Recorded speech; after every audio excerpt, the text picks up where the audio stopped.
in the Cover 3 Tailgate.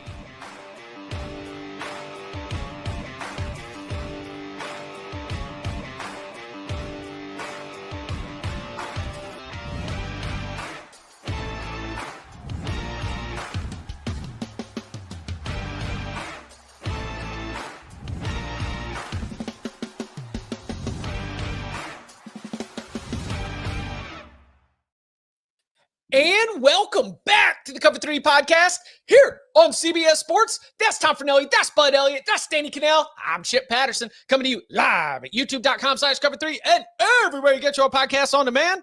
Thanks for hanging out. Smash that subscribe. Smash that like and come and join us in the chat, a.k.a. the Cover 3 Tailgate, where they are fired up to see Tom Fornelli back. There was a lot of questions, a lot of commentary, analysis, guests, conjecture. Tom, we're happy to have you back. Any word for the tailgate? They were concerned that the last time they saw you was in Las Vegas, and then they went a full week without seeing you. So, I think everybody's happy to see you. I mean, the truth is, after having to spend a week with the three of you and Mikey in Vegas, I just couldn't stand to look at you guys. I needed some time away. We held it down. Some people were calling you the Cam Rising of podcasting. Is it going to be here or not? You know, unlike some of our hosts, I take vacations so infrequently that when I'm not around, it is alarming. Yeah, that's right. That's right. You know, and everybody's happy to see you, Tom, back. We got the full crew today.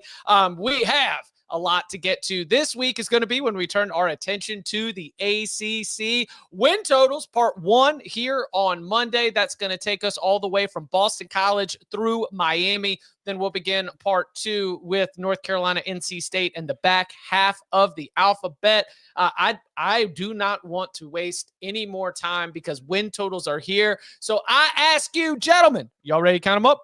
Let's do it. As much as I think it's the under is a safe play, like I can't even. Count them up. Count them up. How many games are going to win this fall? I can't fathom who wins. How many games are going to win this fall? I just can't. I don't see it. It's not on there. It's not the schedule I'm looking at. Unless there's another schedule somewhere. And we begin with the Boston College Eagles. Year 2 for Bill O'Brien, who did guide the Eagles to a bowl game last season. Kind of a wild year, at least in terms of some close games, some big wins, some no-shows to thump the Tar Heels at the end of the season. And now we've got a Donovan Ezaraku to replace up front, a Cam Horsley to replace up front. Tommy Castellanos is off to Florida State. Over under win total at FanDuel Sportsbook of 5.5, over plus 108, under at minus 132 as of last night. Tom, I'll let you get first crack at BC. What do you like about this schedule, this slate, and how things are going to go in year 2 for BOB? I mean, I think this schedule provides some very winnable games for them, particularly early in the season. I think Fordham is a win. I think Stanford, we're not talking them today, but Stanford could be one of the worst P4 teams in the country again. I think a road trip there is not the most difficult way, although consecutive road trips and consecutive weekends there would be tough. I think Cal at home is very winnable. I don't think it's impossible that this is a team that gets off to a 4-0 start. I don't have them doing that. I think 3-1 is more likely than that, and 2-2 is probably more likely than 4-0, but I don't think it's completely out of the picture. I think when you look at their rest of their conference schedule, Clemson, Notre Dame at home, I mean, that kind of sucks because you weren't going to win those games. I would rather play them on the road. And then SMU, but I don't know if SMU is as good. Georgia Tech at home, like UConn is a win. I don't feel overly confident in it. I do think that in a sense, and don't take this the wrong way, they've upgraded at quarterback, not maybe talent-wise, but maybe fit for what Bill O'Brien likes to do wise. So we could see a little more consistency from them on offense. I think this is a team that's going to get to a bowl, barely. It's not enough to like lock it up, but I am slightly over on my projection here. I'm very slightly under. It's not something that I'm really looking to bet here. I am a little bit worried about some of the defensive line losses for this team. Like that team had some real dudes who are now in the NFL. O-line lost a bit. So I think they are better at quarterback for what they want to run. I'm not sure this team is better than last year's team overall, although it certainly could be. Again, like I'm not rushing out to bet this. And if you were going to play the under, this is not necessarily the juice that you'd want to play it at. There's some like books out there with plus 100 for the under. So if you're going to bet this, I think it's a better overprice from FanDuel than it is an underprice. But in looking at this, that team fought hard last year for sure. I thought like when they made the change, they still lost to SMU, but they played hard in that ball game. A couple of these games though they play at the end like could mean something for the opponent as well. Like Syracuse could be fighting for a bowl game. In fact, that game is probably for a bowl. I think most likely if you look at the odds for the winner of it. UConn is like not good. Is BC so good that UConn is an automatic dub? I guess we'll see. I think it's possible that they are.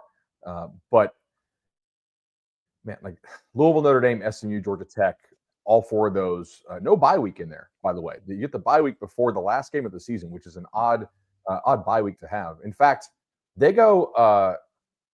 Guys, have you seen where their bye week falls? It's after Stanford. You have to play 1, 2, 3, 4, 5, 6, 7, 8 games in a row. The easiest of which is UConn. That's hard. I'm going to go under slightly. So I'm with Tom. I'm on the over. I think there are 4 wins you chalk up. I almost gave them 5. As far as when I was looking at the win column, I do think they beat UConn. I do think they get both Stanford and Cal on the road in Fordham. I had them beating Syracuse at the end of the season because I do think it could be a bowl game for them.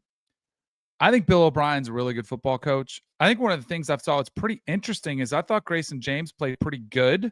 Like, oh, he's the entrenched starter.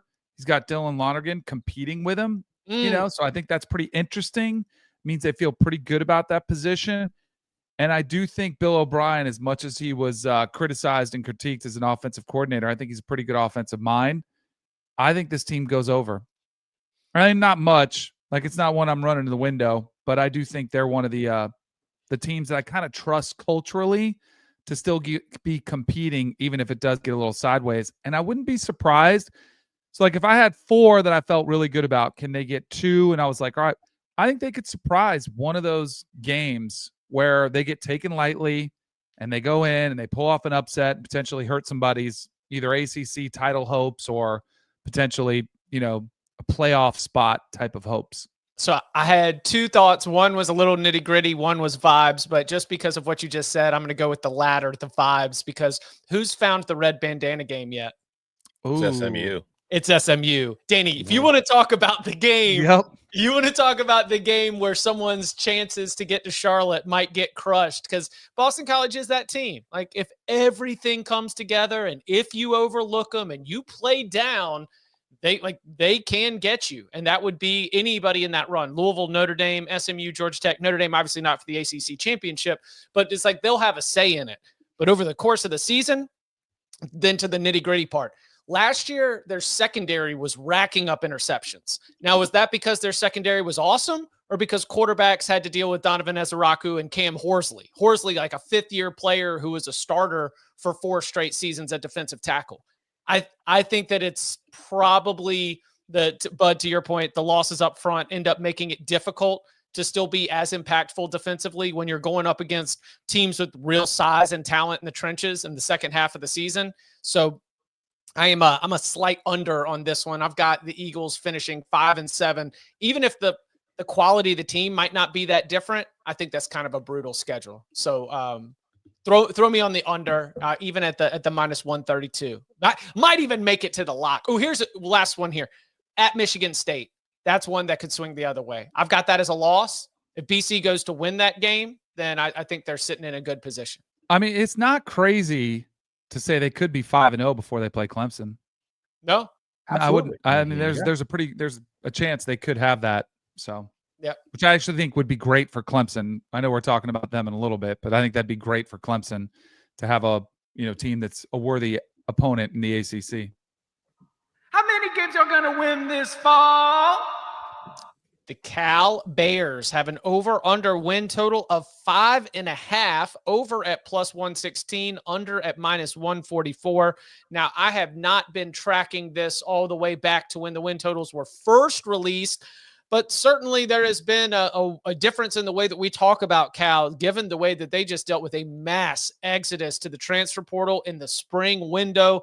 Jaden Ott to Oklahoma is the one that's going to get your attention, but it was at almost every single position room getting hit with some exits. The future of Justin Wilcox, the presence of Ron Rivera, turnover at athletic director. We've got all these like big picture storylines around this Cal team, but we still got to figure out how many of these games they're going to go out there and be able to win. Okay, so yeah, it was 6.5 at the beginning of the offseason. Now we're all the way down to 5.5 minus 144. New offensive coordinator Brian Harsin steps in among the other changes that we've got for the Bears. DK, how are you looking at this one? I really have a lot of respect for Justin Wilcox for what he's been through. Being the head coach at Cal, I don't think it's an easy job. He was there. I mean, remember COVID was kind of a disaster. They weren't allowed to practice much. You mentioned the Ron Rivera power struggle that could be taking place. We've already seen some very interesting comments from various people that are involved in this program. The losses that they've got there to the running back room, losing their quarterback. I know they get one in who's supposed to be pretty good, but we haven't seen him play very much. I'm on the under. I'd love to try to make the case for the over. I just don't. There aren't many wins I chalk up with a lot of confidence.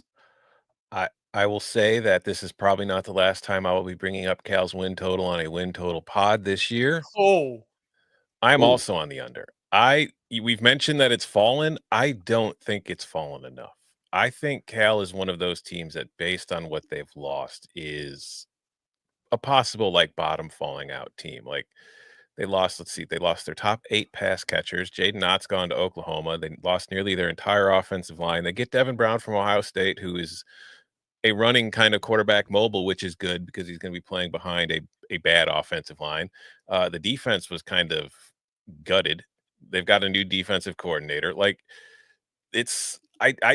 maybe they prove me wrong. Like this is one of those teams that maybe they're just better than I would expect but just seeing what they've lost and like looking at that schedule, like it's not that difficult, but you've got to travel a lot. Although, I mean, honestly, it's not sexy. I'll tell you what it is. It ain't sexy. I'm not looking at this like, ooh, like you avoid time aside for this one, baby. Yeah, you avoid Clemson, you avoid Miami, and you avoid Florida State. And honestly, that could be better for the ACC as a whole.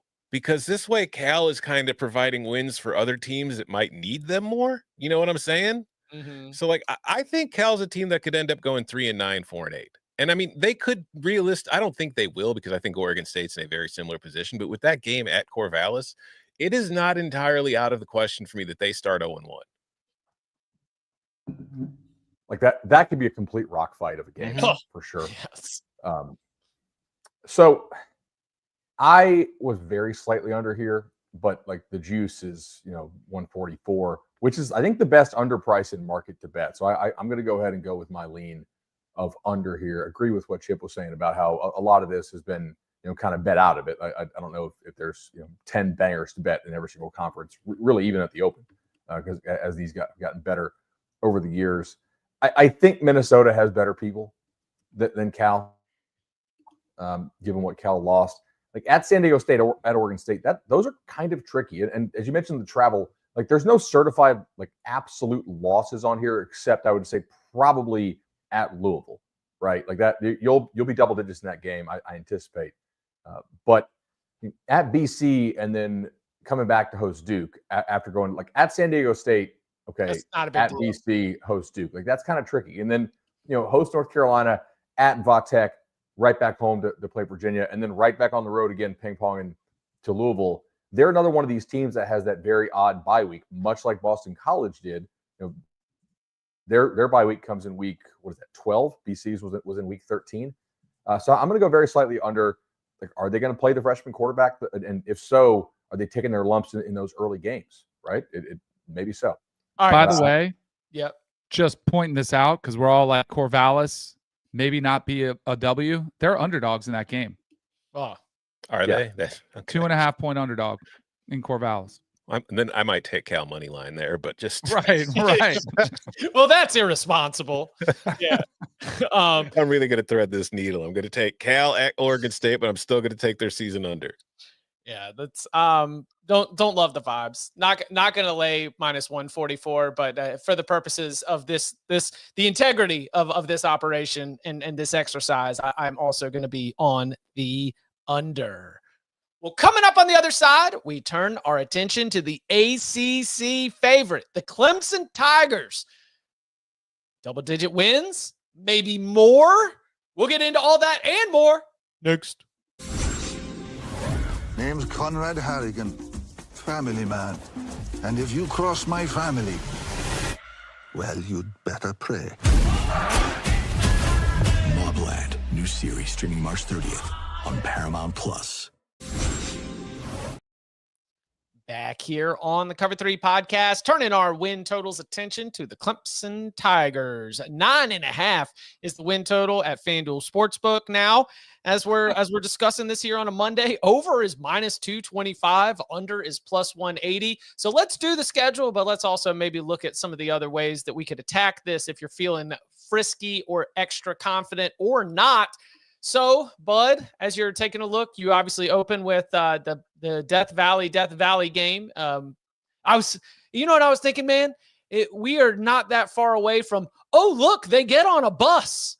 Oh, look, they're riding the bus to the hill. Like we're going to be getting the full primetime treatment with Death Valley at night. Obviously, you've got SMU rematch of the ACC championship game, annual game against Florida State, annual game against Georgia Tech and South Carolina. Also, a little return visit to Louisville, a team that came into your house and had the fans heading for the exits at the fourth quarter break. So that, it is a schedule with difficulty. How do you see Clemson navigating it? I'm going to play the under here. Oh, wow. Is it because of the price? Yes. Okay. Absolutely. Like you have to factor in price. If this was going to be, even juice, we'd be betting 10s, and like 10 is a pretty significant push number for the Tigers, so that every book's going to set it on the hook pretty much. And FanDuel's chosen to go with that 9.5. I'll take that +188 to the under. That sounds good to me. For a couple reasons. One, if Clemson is not much better than they were last year, remember this team lost 4 games, right? Now I know one was in the playoff, but they still lost 3 in the regular season. And the SMU game, which was a good but not great SMU team, that game was like not a walkover in the ACC championship game. But again, regular season wise, they still lost 3 times. There are some losable games on here, right? LSU's quite losable. Like at Georgia Tech is potentially losable. I don't think they'll lose it, but like that's a game you could lose. At North Carolina, at Boston College, back-to-back conference road games. Again, we're trying to find losses here. So you go and then you host SMU. Duke, probably not, but you're off a bye. Florida State, probably not. Assuming you have Clemson power rated very highly. At Louisville whipped their ass last year. Mm-hmm. That score was not as like that score was closer than the game was actually played. Like they walked up and down on Clemson. And then at South Carolina. So I'm like, man, there's a lot of assumptions being made in the marketplace that this team is making a big leap. And I think they will make improvements, but I don't know that they have like a huge leap from where they were last year. And this, you need a lot to go right to win 10, 11, 12 ball games. If Cade gets hurt, I am not a Vizina guy. I think if you lose Cade, I think he is one of the bigger drop-offs from starter to backup in the country. And like this is one of like the alt win totals that I was looking to play to the under for sure. If it like, again, because like that's how you go under is weird stuff happens like that. So obviously, hoping Cade stays healthy. But I'm going to go under here at this price. I'm not betting it. I would rather, honestly, I have a lean over. But what I would rather do is if I'm very firmly on the idea that Clemson's going over here, I would rather just bet their money line against LSU. Because I do feel like if they win that game, they're going to get to 10 wins. You look at the squad, Cade Klubnik, I'm a known hater, but he is, he improved last season. He looked really good in the Texas game. So maybe that's the guy we're going to see going forward. They get pretty much their entire offensive line back. They get their receiver core back for the most part.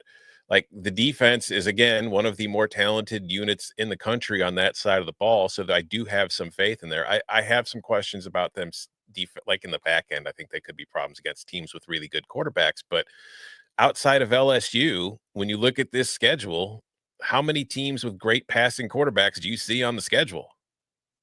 Like, I think that matchup wise, they're going to be fine most weeks, honestly. So I have a slight lean over, but again, I would rather just bet them to beat LSU than bet the season long over. It's a horrible bet from the value perspective. I've found bets for you, Danny. Don't worry. I've got good bets for you. Because I think to have them winning the ACC at plus 110 is a better bet. Yeah. Agree. You know, I'm on the over. I do think their schedule is trickier. Like, as much as the ACC gets trashed and they're the heavy favorite to win the conference, I do think like that Georgia Tech game would scare me if I'm a Clemson fan. That's going to be Georgia Tech Super Bowl. I like Haynes King a lot. There's a lot of kind of unknowns. You know, you're feeling pretty good about yourself. SMU and Duke, I don't think you're a cakewalk. Like, who knows you're going to get against Florida State. I'm on the over, but I'm not. I mean, at minus 200, you know, what is it, 220, 240, whatever it is. That's an awful bet. That's what I found. So I was looking at 11 plus wins. So obviously going over 9.5. That's what you're going to be laying, the minus like 225. 11 plus was plus 115. But to your point, TK, Clemson to win the ACC plus 110. So I would rather have that. Then it throws LSU and South Carolina out the window. Right. You know, or maybe there's a conference win total that you want to jump on either. Those usually are going to be correlated enough that I don't know if you're going to, you know, gain a lot more one way or the other. At Louisville on a Friday night, whoo, that is going to be an interesting one. But you mentioned them getting bowled over. I think Tom Allen is a difference because the same guys who were on all these NFL mock drafts, your Peter Woods, your TJ Parkers, your Avion Terrell, even the linebackers who I think are really good, maybe like I think Sammy Brown's not even draft eligible this year, but I think Clemson has dudes at all three levels of the defense. They just didn't play well last year. And Tom Allen said as much. He showed up at spring practice, was like, yo, we got to get back to fundamentals. Like, we got to get back to tackling because tackling was a problem against those teams. You know, the Citadel ran for 300 yards, Dabo will tell you. They couldn't get off the field against South Carolina. Isaac Brown and Louisville ran all over them. So I am going to give a plus value add to Tom Allen coming in, fixing that defense so that they play a little bit closer to their talent. So I'll go over for the purposes here, but I think it's ACC championship at a plus 110 is probably the way that I'm going to attack that as opposed to laying 225. I mean, I would rather lay 175, I think, for them to make the playoff than to lay this to have to go 10-2. Right. There's a scenario in which they go 9-3, they lose to LSU, they're still in the championship game due to tiebreakers. They win that, so you lose this bet, but you make the playoff. Yeah, like they could lose to South Carolina and LSU, finish 9-3, and still get to the playoff pretty easily. Like that's what they did last year, pretty much. Arguing the flip side of this, there's also a scenario in which they lose the conference championship game, but the ACC has a couple really top-heavy teams, and they make it in anyway as an at-large. Hey, nah, man. You've been in the bank. Clemson don't lose in Charlotte. That's fair. Okay? I actually think Dabo's undefeated. And to the point where even last year, what was it, a 63-yard field goal or something bananas? I mean, if the Tigers get to Charlotte, that orange pops against those blue seats, and they take that place over. They know all the places to go. They know all the places to stay. They just come in for one night, and they fill it up. If they get there, they're winning. So, yeah, we're generally on the over. Again, one of the teams we'll be talking about all season, the Clemson Tigers, the class of the ACC. Count them out. The Duke Blue Devils have an over-under win total of 6.5. This one's also a lot of Manny Diaz fans out there because this one's been getting hit over now at minus 196. That is up by more than 30 cents from where it was earlier in the offseason. Under at plus 158. We've got a new quarterback in Darian Mensah. We've got some turnover at the skill positions. Offensively and defensively, line of scrimmage should be like pretty solid. I think it's a good coaching staff. They did a good job in one-score games. But Bud, are you sensing regression there? You're not going to go 5-1 in one-score games. Schedule's a little bit more difficult. What are we going to do with a group that won 9 a year ago? Chip, I actually agree with the move here. I'm going to go ahead and lay the price if forced to at this number and go ahead and take the over. Illinois is obviously a difficult game. At Tulane won't be a walkover, but like I have Duke favored over NC State at home. Right? I have Duke favored on the road at Syracuse. I'm not really a big believer in Syracuse. At Cal, like you got to have that one to go over here. Like you get Georgia Tech at home, which is kind of nice. Not that Duke has a great home field advantage, but I'd rather play Duke at home or Georgia Tech at home than have to go there. I like that one of their conference road games is Clemson because it gives me an opportunity to have a more winnable game at home. Mm-hmm. I don't love a non-conference November road trip at UConn. That I definitely don't like. But I think the finish here for a league in which a lot of teams don't have depth, or at least not good depth, in my opinion, like finishing host Virginia at UNC, which is not a super hard trip to make, and then host Wake is about as pillow soft as you can possibly have. So I do like Duke over here. This win total is disrespectful To Duke. This win total does not pay any attention to what's happened.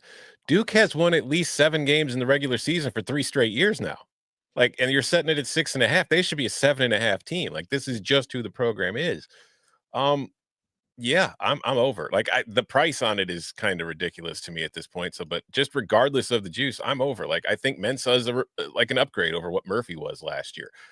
They get most of their offensive line back. Manny Diaz is still running that defense, and they have a legitimately good secondary. Like, it is not just a, hey, we play a system and it works. No, like they have legitimately talented guys in their secondary.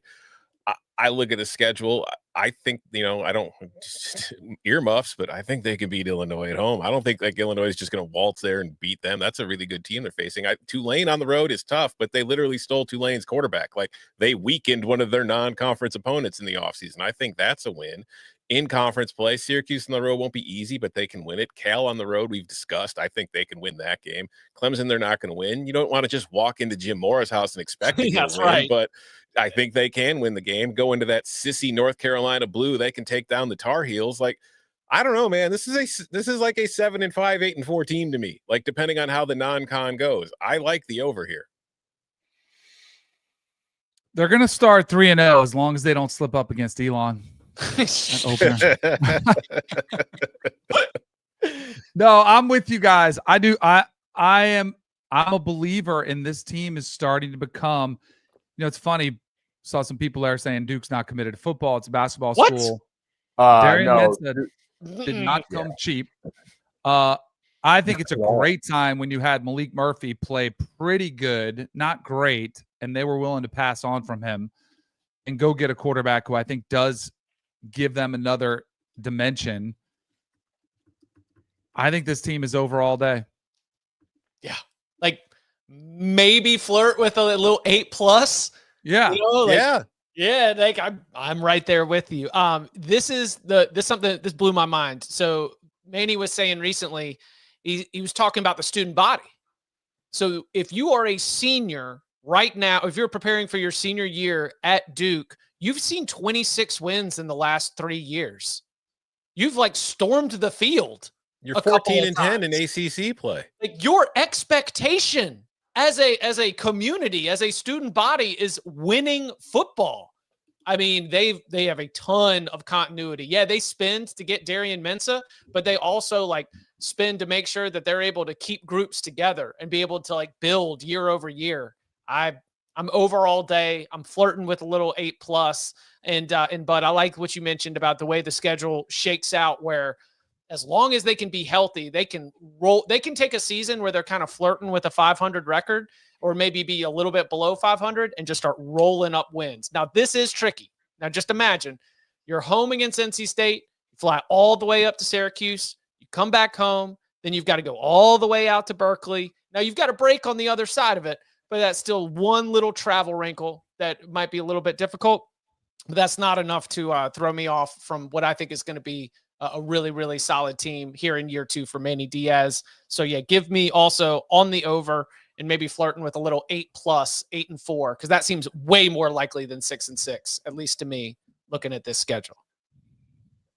How many games are going to win this fall? That's the question for the Knoll boys. So the Florida State Seminoles have an over-under win total at FanDuel Sportsbook of 7.5. Now, if you're feeling bullish, that over's at +164 and can be very profitable. If you want to go under and fade the Noles, that's going to cost you -205 on that one. DK, first word to you. I appreciated Tom Fornelli. Of course, you can follow him on Twitter at Tom Fornelli.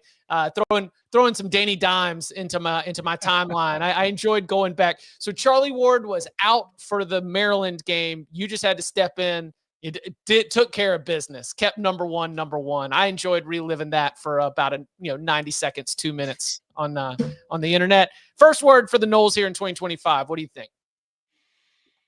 I think Florida State is one of the hardest teams to handicap in the entire country. I think if you go over, you have to have a faith, like more than evidence. You have to have a belief that they're going to take that big step forward. I would love to buy into it, but unfortunately, I'm going to say 7-5 is probably where they end up. So I'm going to go under. And I hate to say it, but I feel like that's the spot to be in. They've, of course, got the 4 games where they're going to be underdogs against Bama, Miami, Clemson, and Florida. And then just, you cannot give them wins with confidence anymore after what you saw last year. And I know you can go back 2 years, but like the Virginia game before Miami kind of makes me nervous. It shouldn't, but it does. It's right before I was on the set with B-Mac, with Brian McFadden, another Seminole, and he said that game might be the trickiest one of the year. He said it's a must-win game. And I do kind of agree with him. Like, there's just some scary, at NC State is not a guarantee on November 21st. So I'd love to be wrong. I'd love to say they're a surprise team. And I was like, if you were that believing in the Noles, I think you'd be probably better to go like take an alt win total like Bud likes to do and say over, 8.5 and say they're going to be 9-win team. I don't know. There's too many question marks around. I got to see it. That's an interesting thought, actually, to take FSU over on the alts. What do they win 9+? I tell you what I've been looking for. So I've got FanDuel Sportsbook where you can make every moment more, but also we try to be of the people, of everybody in the tailgate. If I can get an exacta market, 7 just feels.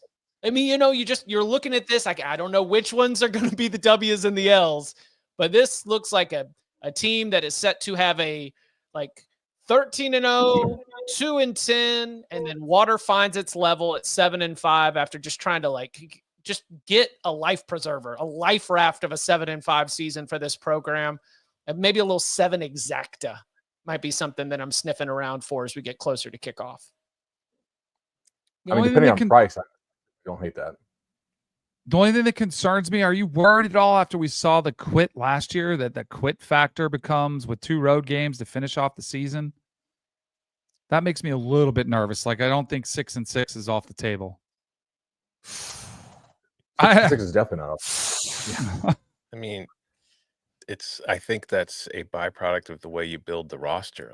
If you hire mercenaries, going back thousands of years, the reason mercenary armies were able to keep going was because when they were losing a battle, they would just leave because you only get paid if you're around to fight. And that's just, I think that is a possible side effect when you do build rosters the way that Florida State has built their roster.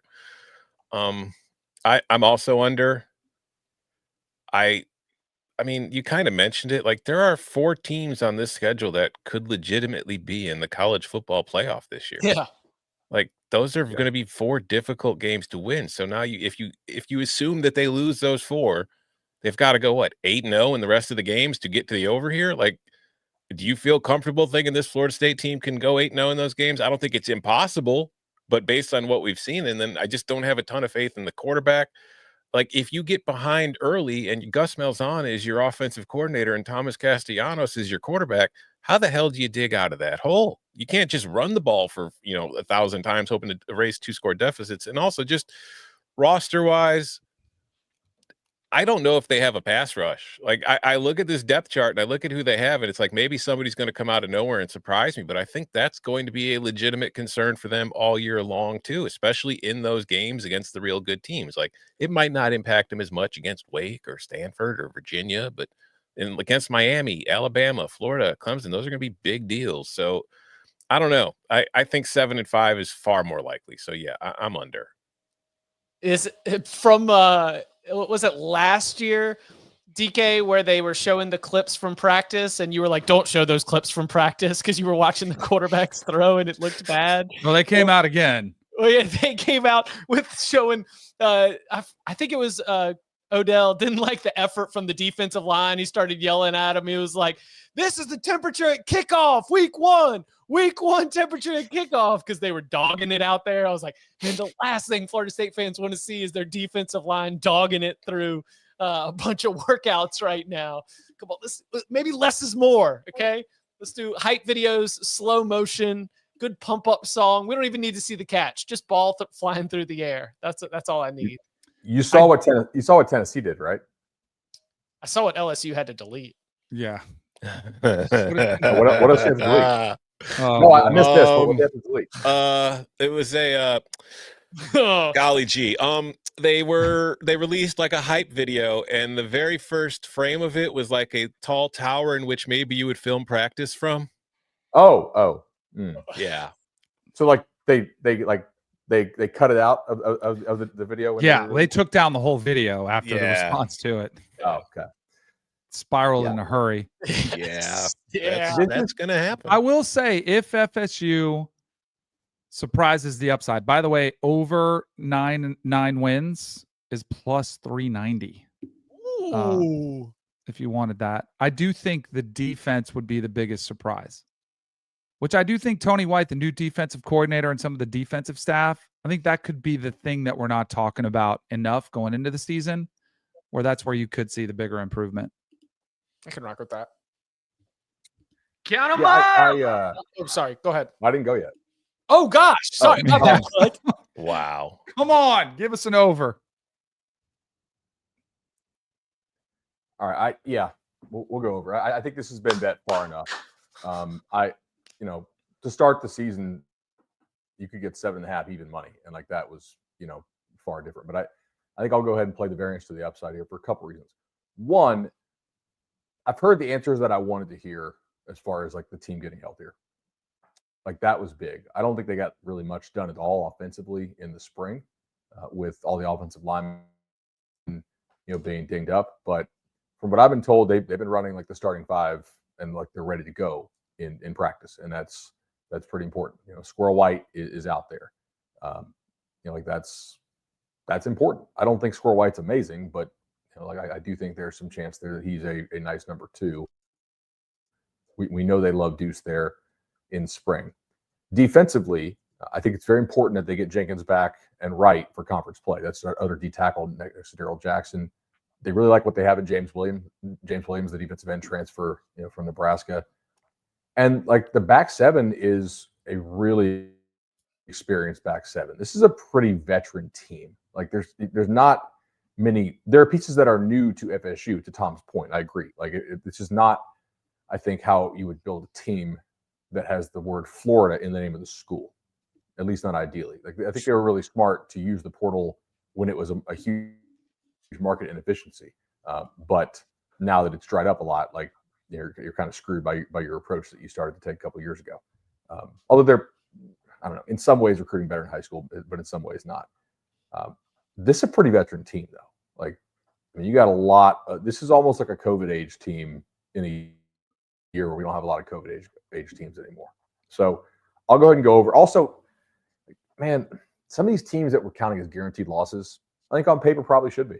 But there's also some pretty high variance. Like, remember, Florida didn't want Harrison Bailey as the backup. They wanted Deshaun Purdy. If Lagway can't play, like that Florida team could easily quit. Like Billy could be fired by then if Lagway has a shutdown type situation. We don't know what's going to happen with Miami. It's still a pretty veteran. I think they have better bodies than most of the teams on the schedule, and I do think that the drop off, assuming the top four teams on the schedule play to expectation, what's the fifth hardest game here? Like, I think the drop off is pretty massive. I think that your game 4 to game 5. Yeah. Your debate for 5th and 6th, to your point, are coming back to back. It's Virginia Tech and then at NC State. Virginia Tech, you should take care of. Virginia Tech, you should take care of business. But if you're looking, right, I just think that you go at Clemson. Then you're short rest, by the way, to NC State on a Friday night. Yeah, to NC State on a Friday night. So I guess I would say that NC State's the answer in the context of in the context of a tough November. Starting with that trip to Clemson. And like earlier in the year, it's like there's no way in hell like Florida State would go on the road and lose to Virginia. That just would never. I think they could.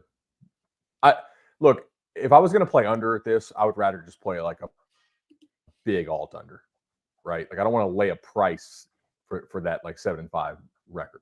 I know to Chip's point, but I mean, like if I'm going to bet under, I'm just going to go alt under like hard and be like 5-7 type thing. Your description of Florida State not having a roster worthy of a team with Florida in the name developed like the most disrespectful nickname of just calling them Memphis South. Would you rather have Florida State over 9.5 at plus 375 or that they beat Alabama at plus 375? Over 9.5 at plus 375. Alabama. Same. I don't. Game of the year, Bama, scheme up some stuff. Week 1 variance, weird stuff. Yeah. You don't have to wait. I don't trust them. If they win, I would almost think more. They're going to tank after that. No, this group sustaining success and consistency. Nope. No, thank you. All right. How many games are going to win this fall? That's the question for the Georgia Tech Yellow Jackets. Over under win total of 7.5, over at -160, under at +130. This one has definitely gotten pushed in the direction of the over in recent weeks. Now, they annually have one of the toughest schedules in the ACC, occasionally one of the toughest schedules in the entire country. That comes from having Clemson and Georgia as annual rivals. Now, it is not as tough as it has been in the past. We don't have a Notre Dame. We don't have a few of those other conference powers that you might expect. You don't see a Louisville. You don't see an SMU. But still, daunting nonetheless. What are we doing, Tom, with Mr. Run the Ball, Brent Key? I'm a Haynes King stan. I wrote about him a couple weeks ago. I think he's one of the more underrated players in the country, but I'm slightly under here. And I mean, as good as Georgia Tech was at times last year, like especially against good teams, they played to their opponent a lot and they lost some games they probably should have won. And there was just some inconsistencies with there. And it's hard for me to shake that unless they take like a serious step forward. When I look at this schedule, you mentioned the Clemson Georgia games. I don't think they're going to win either of those. Although we've seen if they do win either of them, none of us should be surprised. But it's the games in between. Like Colorado, I don't know what the hell that team's going to look like. But it's also the first week of the season and it's on the road. So that to me is not a gimme for the Yellow Jackets. Temple's a gimme. Wake Forest on the road, I'd lean Georgia Tech. Virginia Tech at home, I'd lean Georgia Tech. Duke on the road, give me Duke. Syracuse at home, that's more of a coin flip to me. NC State on the road, coin flip. BC on the road could be a coin flip. I think, what's the win total at here? 7.5? Yeah. 7.5. I think this is like a 7-5 team again that could get to 8-4 if things work out well, and hell, could get to 9-3. It wouldn't shock me. It's just based on what I know. It's hard for me to say this team is definitely going to win 8 games. So I'm leaning under. Danny? Chip? You mentioned you're a Haynes King stan. I'm also a Buster Faulkner stan. The guy can absolutely draw up some ball plays in the dirt. I feel pretty good with because Haynes King's been banged up a lot. We saw that happen last year, but they have Philo coming back. He gives you somebody who's at least played somewhat before. Physicality, man. I think it wins in this sport. I'm going over. And I think like this is one of those teams. There's 2 that I have my eyes on of teams that could possibly be paying that isn't Miami in the ACC title game. This is one of them. So I'm on Georgia Tech on the over. I mean, to hit the over here, assuming that we think Clemson and Georgia are losses, Mm-hmm. you need to go 5-2. What? At Colorado, Virginia Tech, Duke, or at Duke, Syracuse, at NC State, at Boston College, host Pitt. And that's assuming that Wake's a gimme, obviously, which, at Wake, maybe it's not. Like maybe we are underestimating Wake. Like 5-2 there does feel somewhat challenging, especially to lay a price to the over here. So I'm going to go ahead and take the under with the plus money in this league more often than not, I think, especially if it's not off market. So I like Haynes King. I like the backup situation as well. And I think this team plays super hard. Like, this is not a team that I would want to play alt unders on, because I do think that, like, they play hard for Brent Key. I think Faulkner's a really good coach. And I think the backup quarterback situation is actually one of the better ones in the league. But with the plus money to the under, I'll go ahead and take it for now. Also, you lose Washington. Like, that's a big blow to that offense. So Or Singleton, I'm sorry. Singleton. Okay, yes. No. They like Eric Rivers, the kid from FIU. That's fine, but they think that he's going to be really good, and they've got some secret sauce. Like, you want to talk about locked and loaded for the broadcast on some, did you know that Colt McCoy and were roommates, Tim Tebow and all that? Guys, we got Luke Harpering on this team. Anybody know who we're talking about here? Georgia Tech legend, Matt Harpering, basketball, All-American basketball player. Matt's boy. Oh, we got Matt's boy playing tight end. Oh God! Listen, I'm telling you, Matt's boy. He redshirted last year, but I think he's going to be there for you. Haynes King likes to scramble around a bit, likes to extend the play. Who better than Matt's boy to be able to go up there and get it, and bring it down for a first down? Yeah, Luke Harpering in the mix at tight end. So I mean, that's the secret sauce. Got to go over when you got Matt's boy sitting there playing for Brent Key. Come on. I think I was at the beginning of the offseason, I was very concerned about the transfer portal losses, a couple guys that they lost to graduation. I mean, Romello Height is going to be one of Texas Tech's best edge rushers, right? I mean, it was both sides of the ball in terms of key players that were lost. But I think that they're doing what really good coaching staffs do in terms of evaluating players that they can go get that are sort of in their price range, shopping on the right aisle, making the right choices. I'll go with a lean to the over here for the Bees. I will say, like, we're at the personnel symposium here in Nashville, which is cool. It's essentially like the convention for all the recruiting people, because like the normal convention is like the coaching convention that they used to go to. They really can't go to it. A lot of them can't go to anymore because it's like right around like transfer portal and all the craziness. So they kind of made their own, which is a neat thing. And obviously we have the CBS offices here in Nashville as well. So it's a cool trip. Singleton came up a lot last night when I was like, all right, who's like the one piece, asking like the top teams out there, like who's the one piece you wish you could have gotten? Right. And Singleton came up a lot. They're like, yeah, he was really expensive and he's really good. I think he's worth it. Cool. Oh yeah, do we have everybody? Who else needs to weigh in on Georgia Tech? We good? Mikey. All right, Mikey. Coming up on the other side, two more teams with ACC championship aspirations. Looking at the win total for Jeff Brom's Louisville Cardinals and the Miami Hurricanes and more. Next. Get ready. Wait a second. I thought we were going tubing. All three Sonic the Hedgehog movies and Knuckles are now streaming on Paramount Plus. And everyone loves it. Every adventure. Just try to keep up. Every face-off. This ends now. And every moment that will have you saying, Where have you been? My entire life! It's showtime! all three Sonic the Hedgehog movies and the entire Sonic universe are now streaming on Paramount Plus. Let it be read into the record. Producer Mikey's on GT under is emphatically clearly. All right, the Louisville Cardinals over under win total of 8.5, over -164 at FanDuel Sportsbook, where you can make every moment more. Under at +134. DK got Miller Moss coming in. You and I were talking about Isaac Brown a little bit last year too. Great debut season for him. Wide receivers are back, some pieces to replace on defense. What do we think about the Cards going into year 3 with Jeff Brom? So this is the other team I was debating with Georgia Tech, and I'm probably more bullish on Louisville than I am on Georgia Tech. Chris Bell, the wide receiver, first team preseason All ACC wide receiver. The ability to run the football is a quarterback's best friend. You mentioned Isaac Brown. He is explosive. You know what else is a quarterback's best friend? Is Jeff Brom, who has maximized almost every quarterback he's ever worked with. I still go back to the way Miller Moss started last season against Garrett Nussmeier.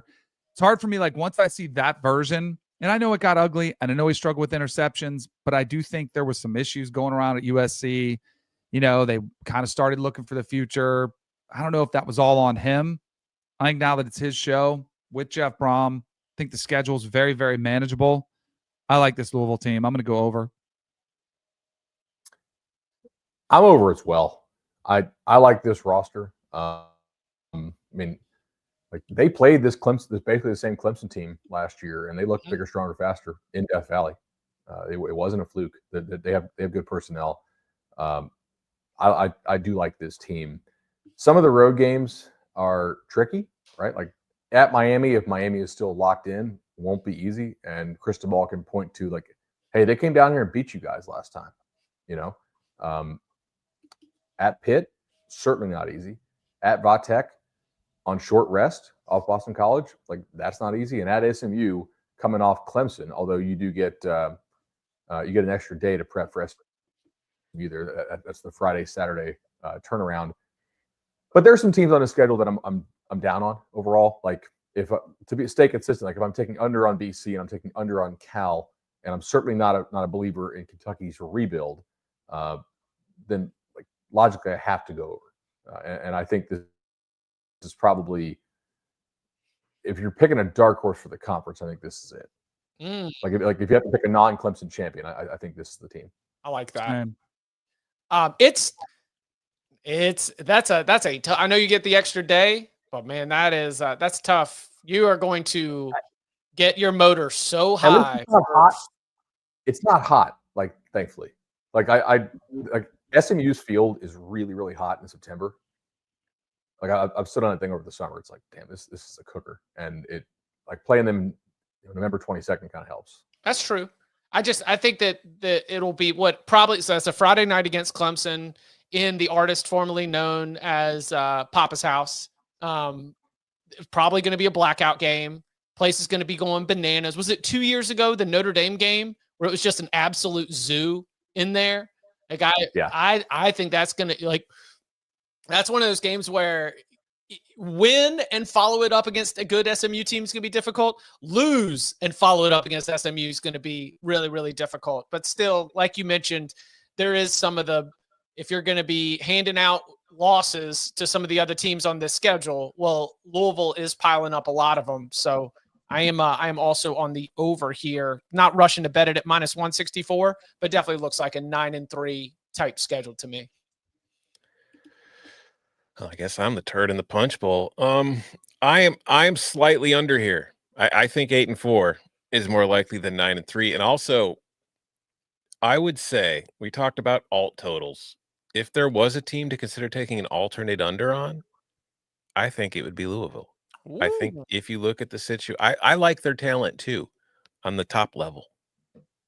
I think particularly you get to that offensive line. If they suffer a couple injuries up front, I think that situation could get bad. And I think with Miller Moss, he's not really a quarterback that I want playing behind a bad line. And I also think that Miller Moss, at times while he was adequate at USC, I don't think he is a difference maker. And I think that, like, they have a solid run game. I like their running backs. I really like Isaac Brown. I like Duke Watson. But at receiver, I have some questions. Colin Lacey was supposed to be a big deal last year. Didn't really have any kind of impact. We'll see how he does for Louisville. Chris Bell's good, but I don't know if he's like somebody I consider, alpha guy, like the guy that makes a huge difference in really big games. So I look at the schedule. I think they're going to lose on the road to Miami. I think they could very well lose to Clemson at home. And then you look at, like, that end, like SMU on the road the week before the Kentucky game. like maybe you get caught sleeping a little bit there and SMU catches you, and then Kentucky might be, it's still a rivalry game against an SEC team. It's never something you want to take for granted. Like, I don't think 8-4 is completely out of line here. So I'm going under, but again, I might go like under 6.5 if you can find it. Yeah, I think you're onto something there. The tailgate's also pointing out they do finish the year with 7 consecutive games, no bye week, which is challenging. And like to Tom's point, the whole mercenary thing. I mean, this is a pretty it's a pretty transfer concocted team as well. So if they're out of it, could they quit? Possibly. Man, but he's got 19 wins in the last 2 years, taking 20 plus portal kids both years. I've got Braum penciled in as somebody who can do it. Like, I mean, Florida State had like 24, and then like I just think every year is a new team. But yeah, I think they do beat Kentucky. By the way, like Ryan and Chaz asked them to beat Kentucky. I'm not really sure what we're seeing in Kentucky, but we'll see. You know what it is? Honestly, my concerns with that Kentucky game is my biggest concerns about this Louisville team are on the lines of scrimmage. Well, even in a bad season, where's Kentucky at least generally decent? Oh, the lines of scrimmage. So it's like matchup wise, I feel like that could be a problem for them. If they suffer injuries, I just don't have a lot of faith in their depth on either side of the ball in that department. Cool. How many games are going to win this fall? Is the question for Mario Cristobal and the Miami Hurricanes. Now, facts are facts. That was their breakthrough. They like Mario Cristobal went into the year with a lot of pressure. He had a 500 record as the Hurricanes head coach. He went through and he delivered the first double-digit win season since 2017. Double-digit win seasons have not been popping up a lot during Miami's ACC era, so it was a success.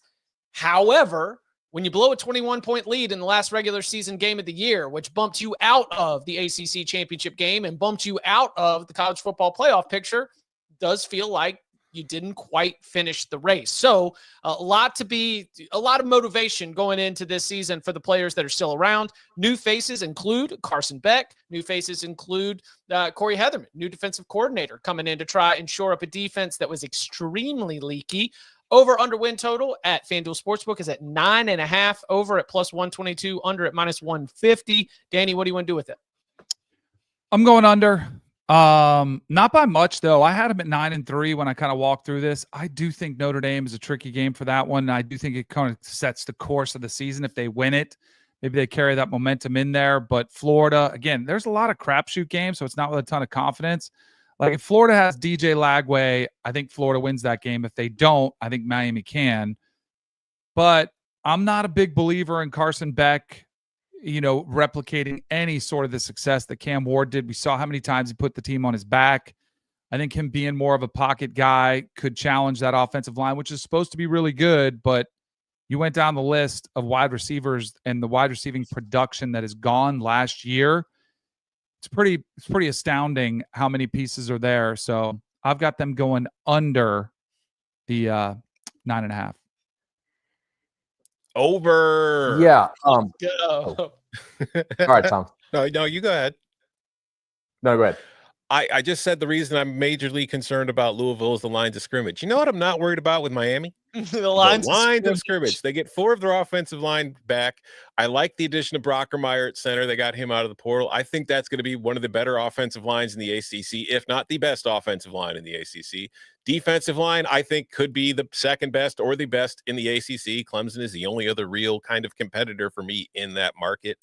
The secondary's entirely new. That's a good thing, in my opinion, because that secondary was getting toasted quite often last year. And I also think the change of defensive coordinator makes a big difference there, because maybe this defensive coordinator will realize his secondary can't do that and change up the way he does things. And I think that Heatherman was a very good, he only had the 1 year in charge at Minnesota, but he was running the Minnesota defense. And I think Minnesota's defense under Heatherman and then under Rossi before him has been a very effective and a very sound defense. So I expect that to be the case at Miami this year.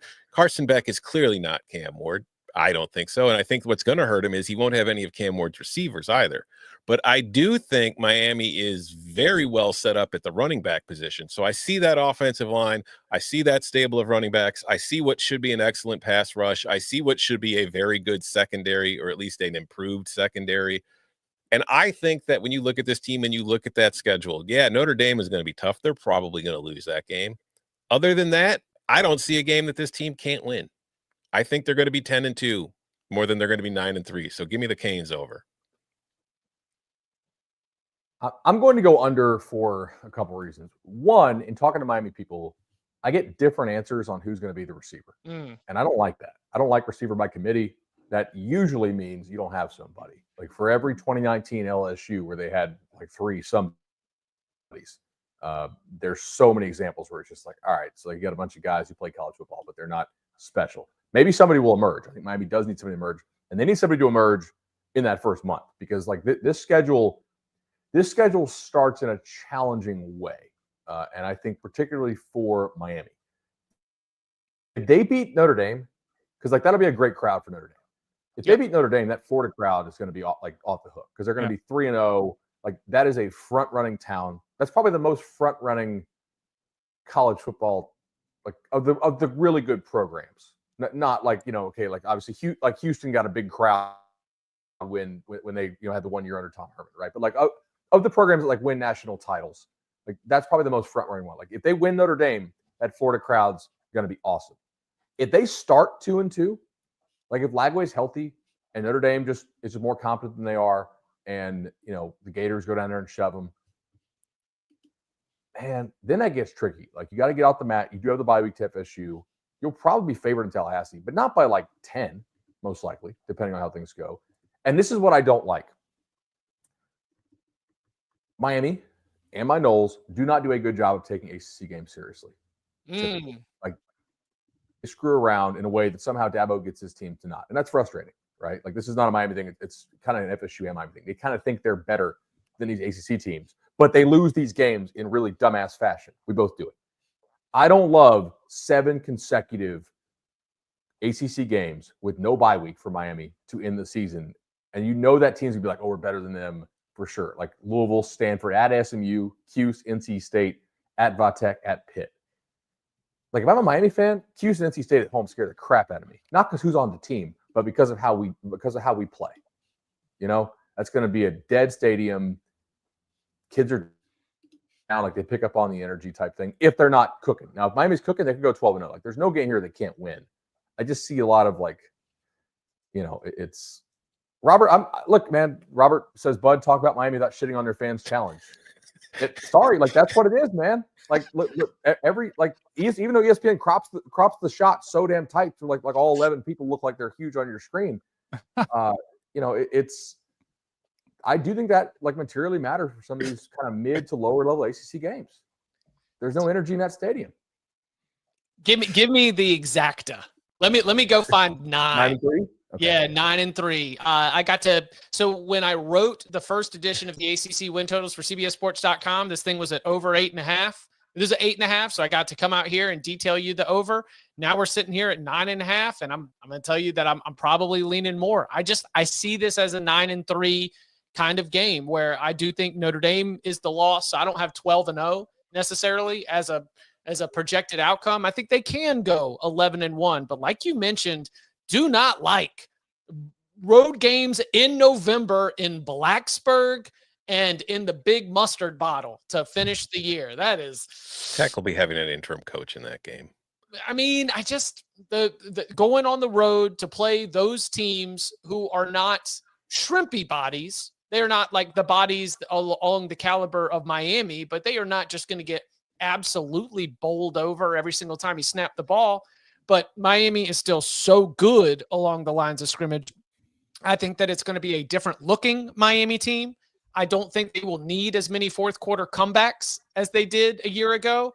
I don't think they're going to be as explosive, but I still think the raw talent that Mario Cristobal and this staff have built up over the course of the last couple of years, that's going to be able to get them to 8 wins easy.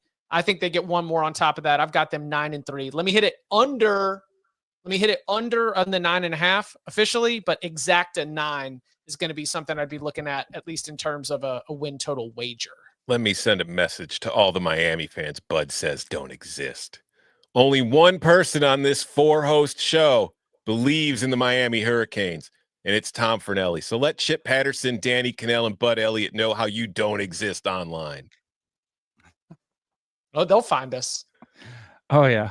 I look forward to it. They exist. They just don't go to the games if they're losing.